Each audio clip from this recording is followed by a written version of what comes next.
Generally, our proposal is legally robust and fully in line with the EU and public international law.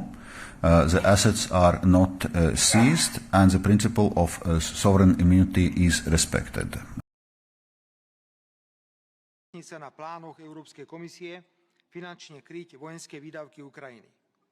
Mierová politika, ktorú dôsledne presadzujem, mi bráni hlasovať za predĺžovanie vojenského konfliktu, pretože poskytnutie desiatok miliárd eur na vojenské výdavky je predĺžovaním vojny.